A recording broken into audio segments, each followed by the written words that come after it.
Ontem, Jair Bolsonaro, eu achei que era inevitável que isso acontecesse. Ontem, Jair Bolsonaro, imagino que tenha resolvido as questões familiares, porque, enfim, tem lá questões familiares entre os filhos dele e Michele, mas ele finalmente anunciou, né, já está claro, ele jogou a toalha.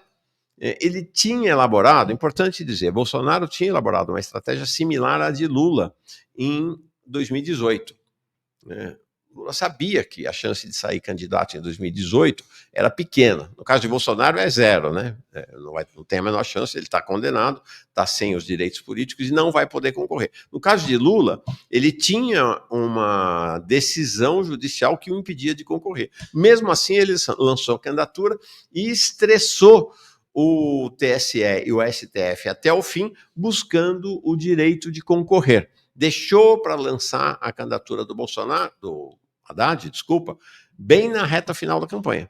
Né? Se eu não estou enganado, foi em agosto apenas que a campanha do Haddad foi lançada. Há, inclusive, uma crítica interna no PT de que esse estresse, né, de que ter esticado a corda, né, além do limite, para o lançamento da candidatura do Haddad, teria dificultado a campanha eleitoral. Imaginava-se uma transferência de voto, né, da intenção de voto de Lula para Haddad, maior e numa velocidade maior do que acabou acontecendo.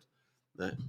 Bolsonaro, mutatis mutandis, estava pensando na mesma estratégia e abandonou. Ele já reconheceu, foi numa entrevista para o New York Times na semana passada, que ele reconheceu, não vou ser candidato, não tenho, tô fora do jogo. Então agora começa Bolsonaro a trazer à tona quais são as opções. E aí ontem ele lançou a Michele Bolsonaro como candidata. Eu quero dizer o seguinte, acho que foi um lançamento inteligente politicamente. Michele Bolsonaro é um quadro da extrema-direita, um dos quadros mais populares. Eu vou mostrar as pesquisas, é claro, estamos há quase, um pouco menos de 2 anos das eleições, tem muita água para passar debaixo da ponte, mas ela disputa com Tarcísio a condição de candidatura mais viável da extrema-direita do país. Ela é muito popular e ela tem uma característica, que do ponto de vista eleitoral para a extrema-direita, a coloca até em vantagem em relação a Tarcísio, né? Que ela coesiona a base cristã do bolsonarismo. Porque ela tem uma entrada nesse universo cristão que nem o Bolsonaro não tem. Na verdade, ninguém tem dessa turma toda. Então, ela consolida isso e quero dizer, conheço bem essa situação. Ela entra tanto na base evangélica quanto na base católica. Essa base católica, evangélica, conservadora, a de extrema-direita já é deles, mas não apenas a extrema-direita, ela amplia para um segmento conservador, não necessariamente de extrema-direita. Mulher, jovem, relativamente jovem, né, vai sair também, acho que essa é a estratégia deles, tentando corroer a base do voto feminino, que é um voto tradicionalmente de Lula e do PT. Então, acho que ela vai tentar, a candidatura dela entra nesse universo do voto feminino, que foi o voto responsável pela vitória de Lula. Se não fosse pelo voto feminino, Lula tinha perdido em 2022 para Haddad. Então, acho que ela é muito articulada, ela tem carisma, eu acho que ela é muito mais carismática, por exemplo, que um Tarcísio. E tem essa coisa aí dos progressistas de ficarem, né, e o cabeleireiro, de ficar tentando minimizar, não tem que minimizar, não. Ela é uma liderança da extrema-direita. E a extrema-direita tem líderes mulheres no mundo inteiro atualmente. A principal liderança da extrema-direita francesa é a Le Pen, a Marine Le Pen.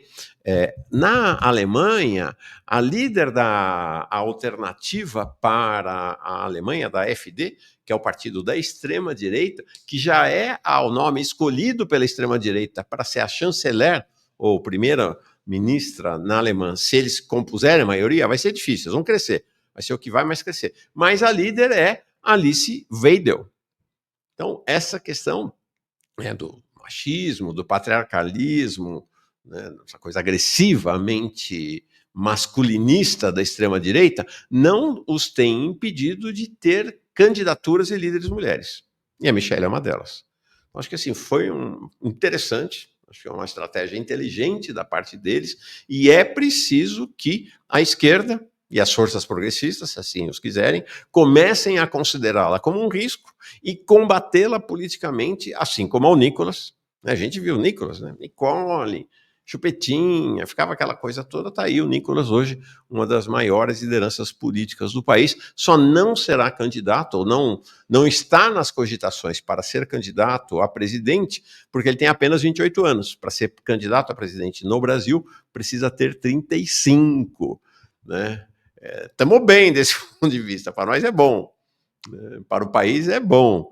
Ele não será candidato, né? Para a esquerda é bom, para os progressistas é bom, para os liberais é bom. Ele não será candidato em 2026, ele não vai ter idade nem para ser candidato em 2030. Já está entrando agora, assim que reabrir o ano legislativo, um projeto no Senado para baixar a idade mínima para a candidatura ao Senado, que ao Senado também é 35.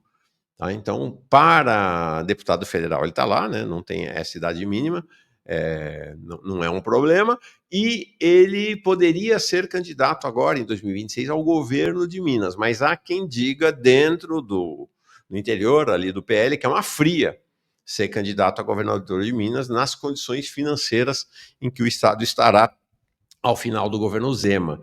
Então, vão entrar com essa proposta legislativa de mudança da idade para que o Nicolas possa ser candidato ao Senado, e a grande aposta da extrema-direita é compor uma bancada muito expressiva no Senado em 2026, com a Michelle, talvez, sendo ela a candidata a presidente. Essa aqui é a pesquisa mais recente sobre o cenário eleitoral, sempre tendo a cautela de que são pesquisas há 2 anos das eleições, né? Agora menos 2 anos das eleições. Então, sempre tendo essa cautela. É um processo de aproximação. Tá? Mas vejam como a Michelle está muito bem colocada na pesquisa. Nessa pesquisa, inclusive, olha, o que é azul é quem lidera. O que é amarelo é quem está em segundo lugar. Por que está assim? É porque são os vários cenários que o Instituto Paraná Pesquisa testou para fazer essa pesquisa. Então, em azul, líder, em amarelo, segundo lugar, e quando é laranja porque tem empate numérico. Então, veja bem. Bom, tem lá o Lula e Bolsonaro. Acho que o cenário na disputa Lula-Bolsonaro é um cenário de empate, praticamente, né? De empate, praticamente, né? Num dos cenários, o Lula está com 34, o Bolsonaro 33,9, 34, em outro, o Lula 34,9 e o Bolsonaro 37, está um pouco na frente de Lula. Mas Bolsonaro é fora do baralho. Então, o que nos interessa são os cenários sem Bolsonaro. Tá? E depois, mais adiante, eles fazem testes de cenários sem Lula, até porque, como falamos ontem, as chances de Lula ser efetivamente candidato em 2026 estão diminuindo. Vamos ver como é que vai ser até lá. Olha, então veja a Michelle aqui, ó, a terceira linha. Num cenário de disputa direta com Lula, ela está com menos do que Bolsonaro, evidentemente, mas é um número muito expressivo. Nem era cogitada para ser candidata, né? O Lula tem 34,5, a Michelle 20,7.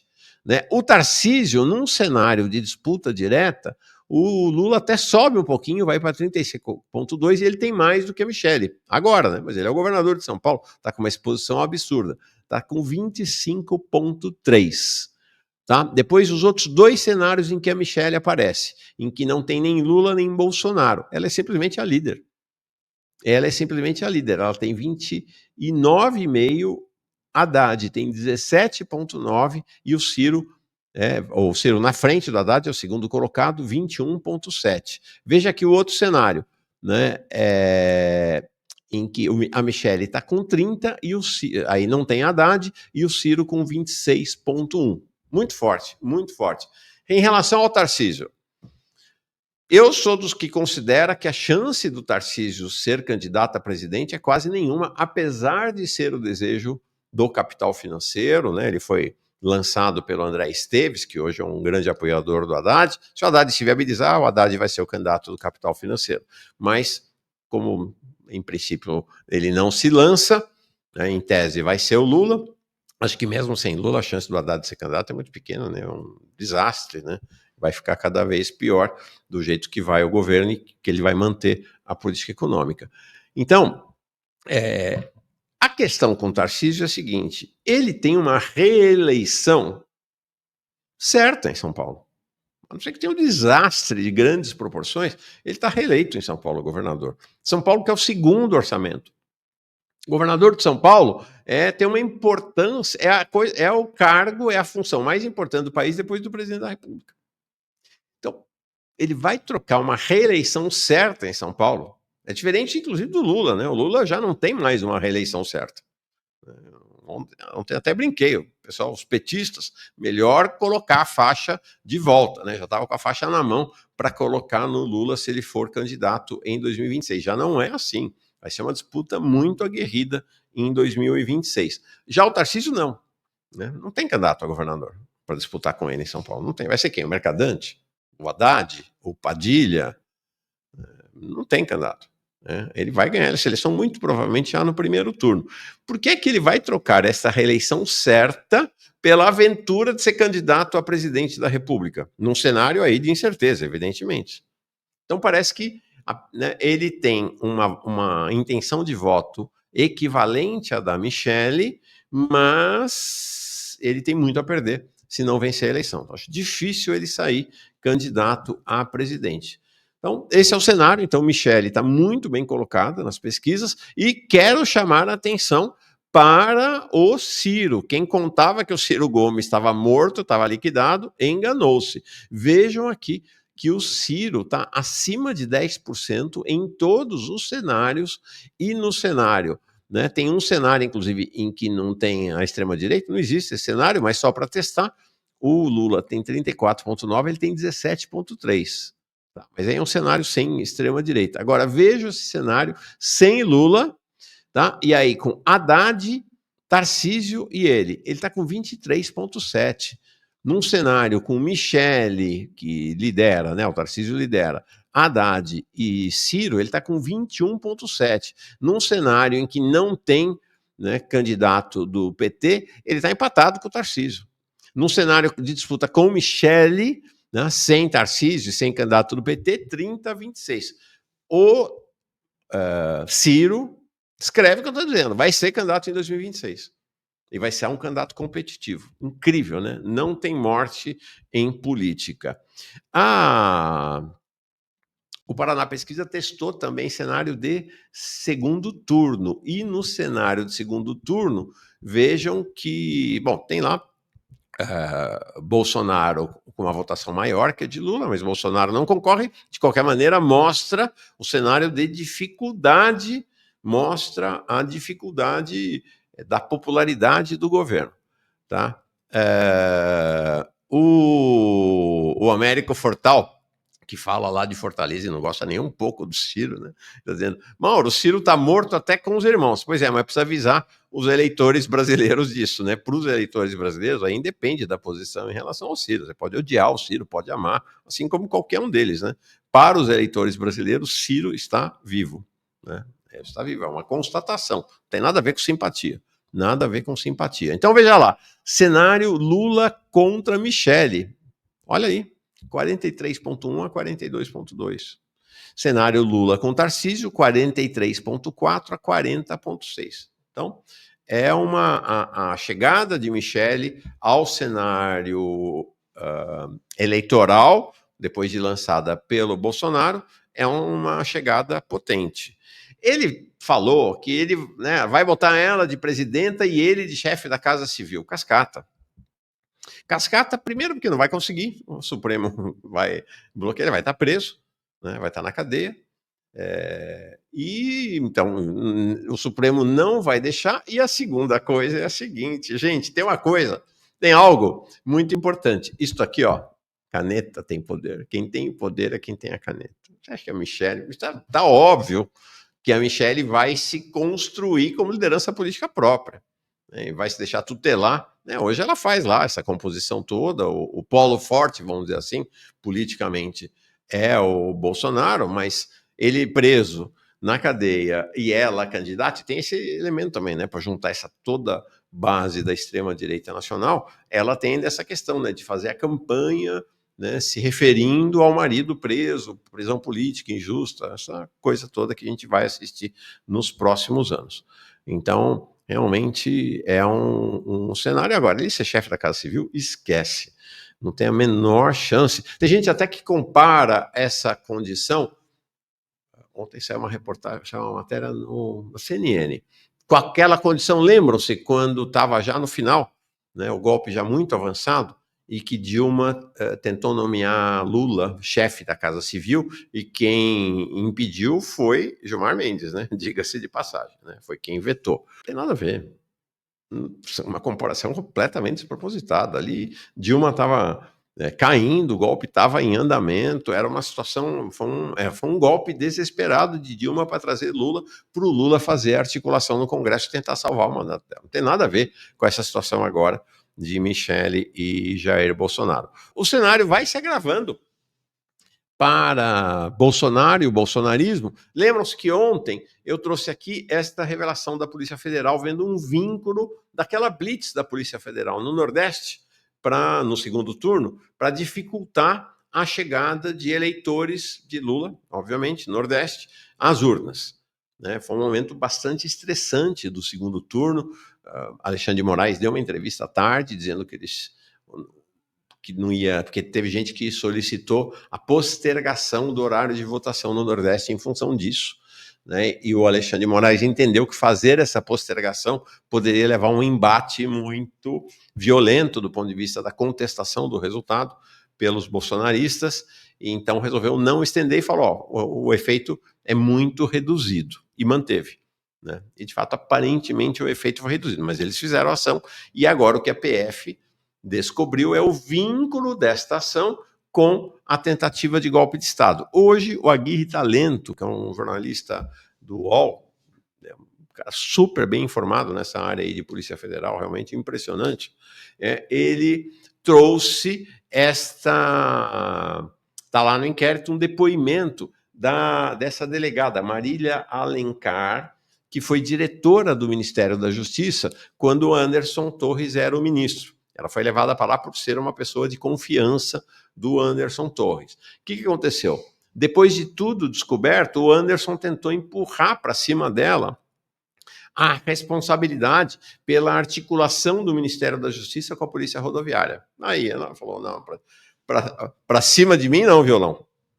E deu um depoimento dizendo: não, nada disso, não fiz nada da minha cabeça, foi tudo ordenado por ele, e que ele deu ordens seguidas de botar toda a Polícia Federal e a Polícia Rodoviária Federal na rua para esta operação de bloqueio. Então a situação se complica cada vez mais, né? Então as condenações são certas, né, de Bolsonaro e dessa cúpula do bolsonarismo. Então o cenário desse ponto de vista está ali, do ponto de vista político eleitoral, Bolsonaro já não existe mais. Do ponto de vista político ideológico, ainda existe, ainda tem força, ainda tem muita força, vai continuar tendo, tá? Mas com a condenação deve cair um pouco mais.